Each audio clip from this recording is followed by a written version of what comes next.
citou mais de uma vez a participação da sua esposa nessa sua lida escolar da educação. Quem foi ela? Eu sei que ela já faleceu, mas conte-me aí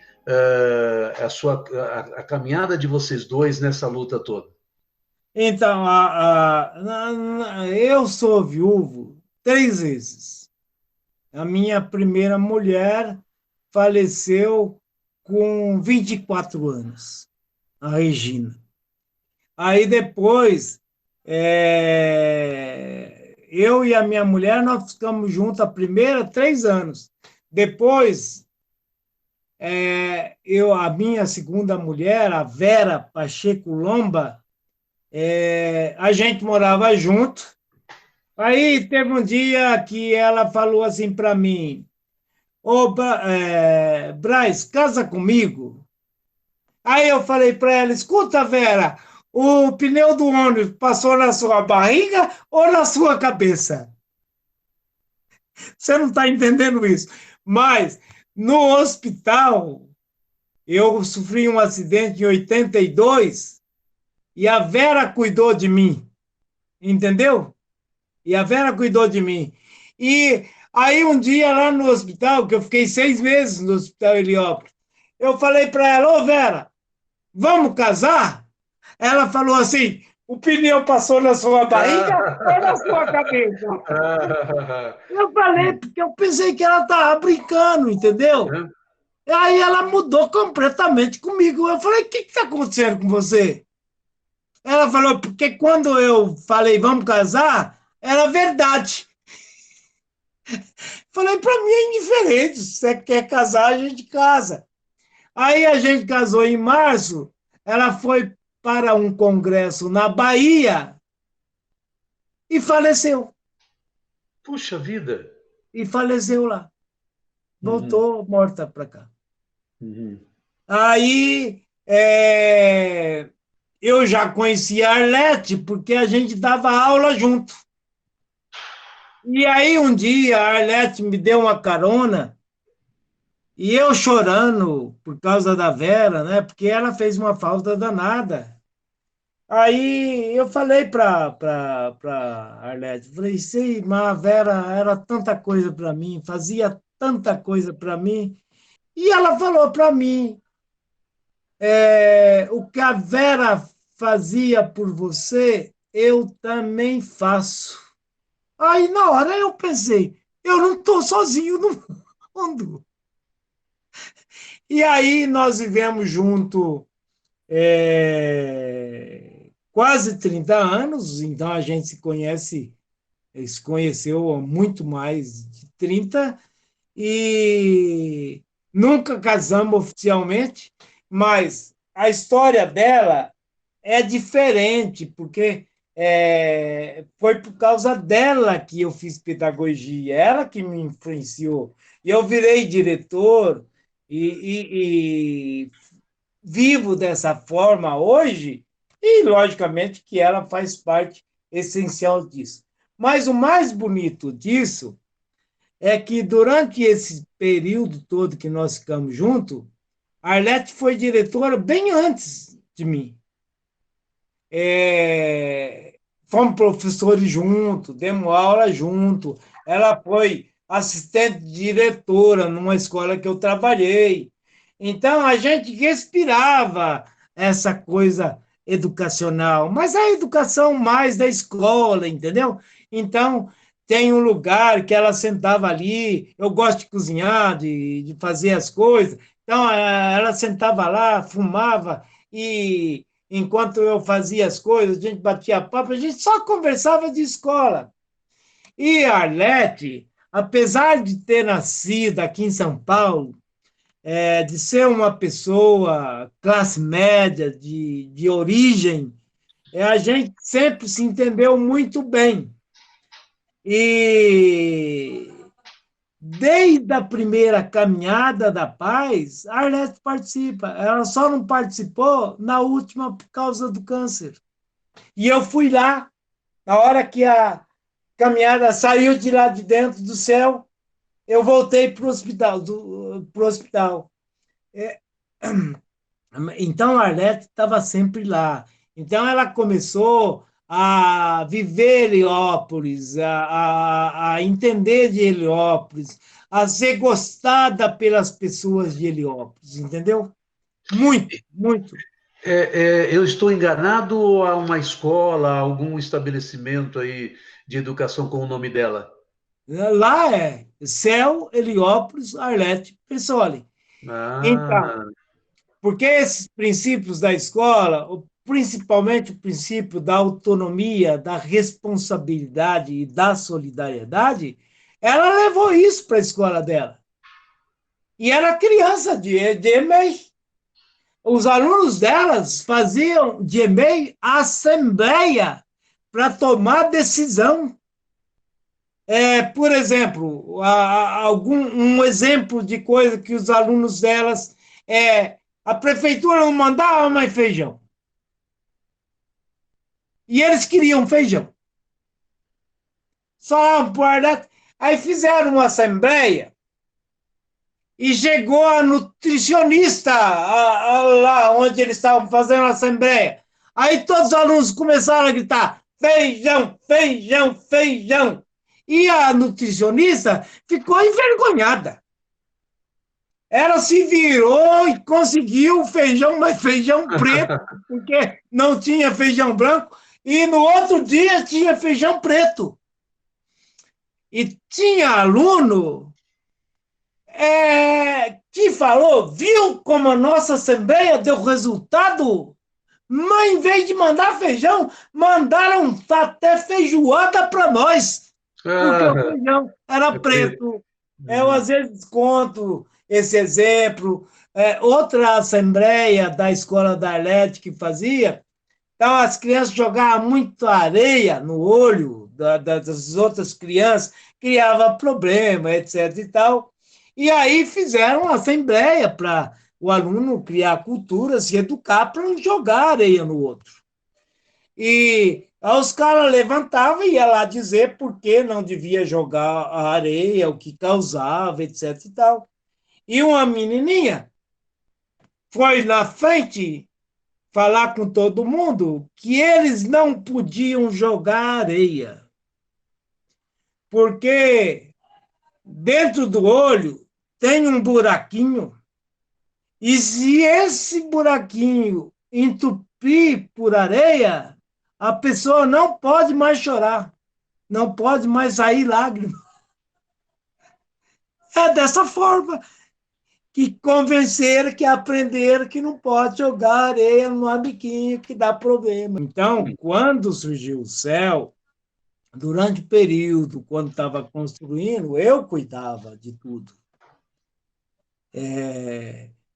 Naturalmente, eu seria o gestor do céu. Só que acontece que eu não podia sair do Campos Sales. Eu era diretor do Campos Sales. E como que eu vou sair? E se o Campos Sales vira uma coisa aí e eu interferir lá no Campos Sales? Não, era insustentável, eu não podia ser.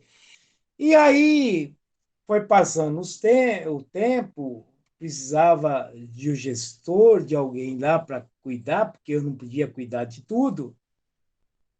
Porque eles vinham aqui em casa sempre, entendeu? A gente comia, bebia aqui em casa. Aí eles vieram, então teve um jantar, veio um monte, quase toda a diretoria da UNA, gente que não era da UNAS e tal, para convencer a Arlete para ser a gestora. E eu tinha certeza que ela não ia ser, que ela não ia querer, que ela ia continuar diretora lá da escola dela. E aí, depois de comer e de beber, lá pelas 2 horas da manhã, saiu a decisão. Ela falou, tá bom, eu topo. E aí a Arlete virou a gestora de lá. E isso é importante, isso é Entendi. importante. Tá. Qual era a função da Arlete? A função da Arlete era cuidar dos princípios que nasceram da escola Campos Campos Sales, que Sales. não era mais do Campos Sales. Em 2008, era de toda a UNAS, organizada e de todas as pessoas que circulam em torno da UNAS. Então, tudo passa pela educação. Escola como centro de liderança, autonomia, responsabilidade e solidariedade, a gestão que for para lá e não cuidar desses princípios que é da escola campusada e da comunidade, é peixe fora d'água.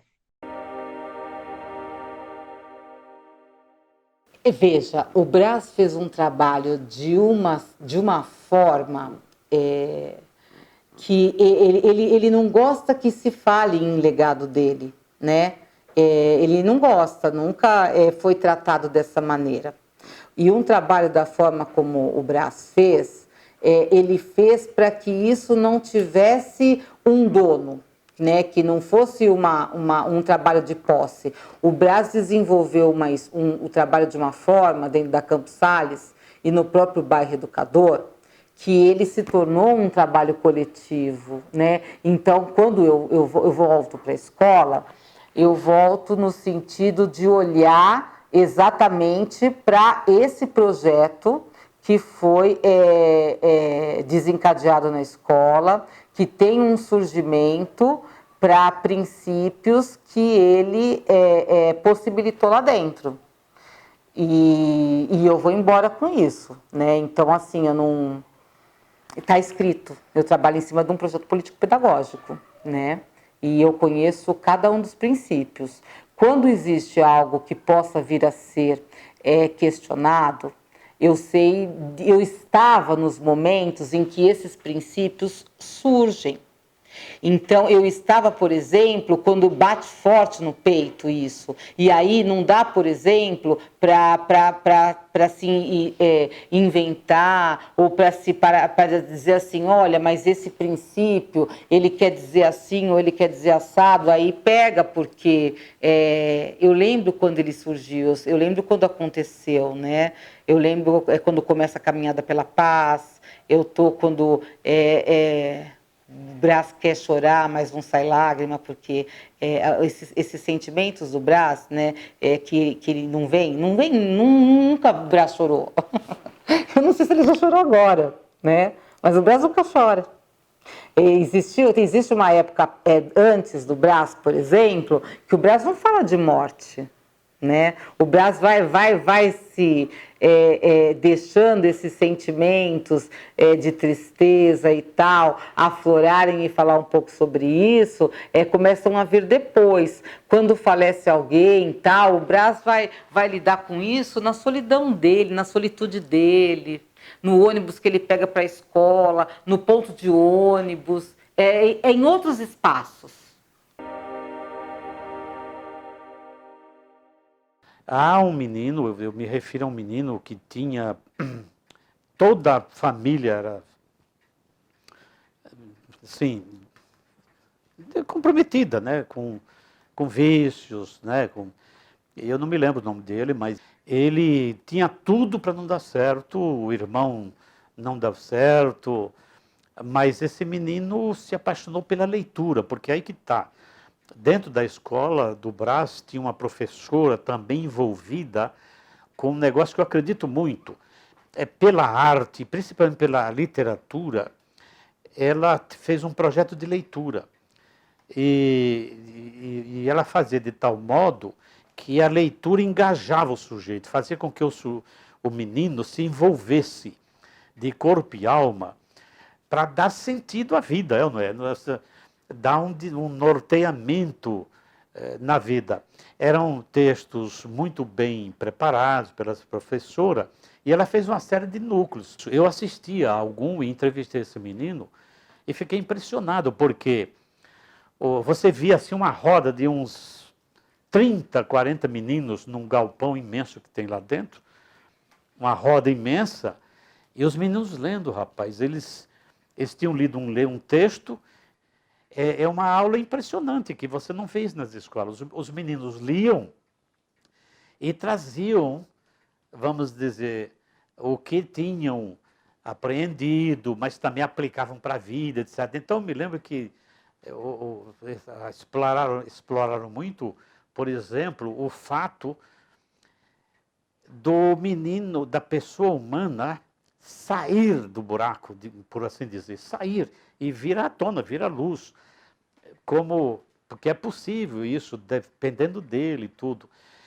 Isso é feito não na base não era autoajuda, não, era um negócio muito interessante, porque a arte a literatura tem esse poder.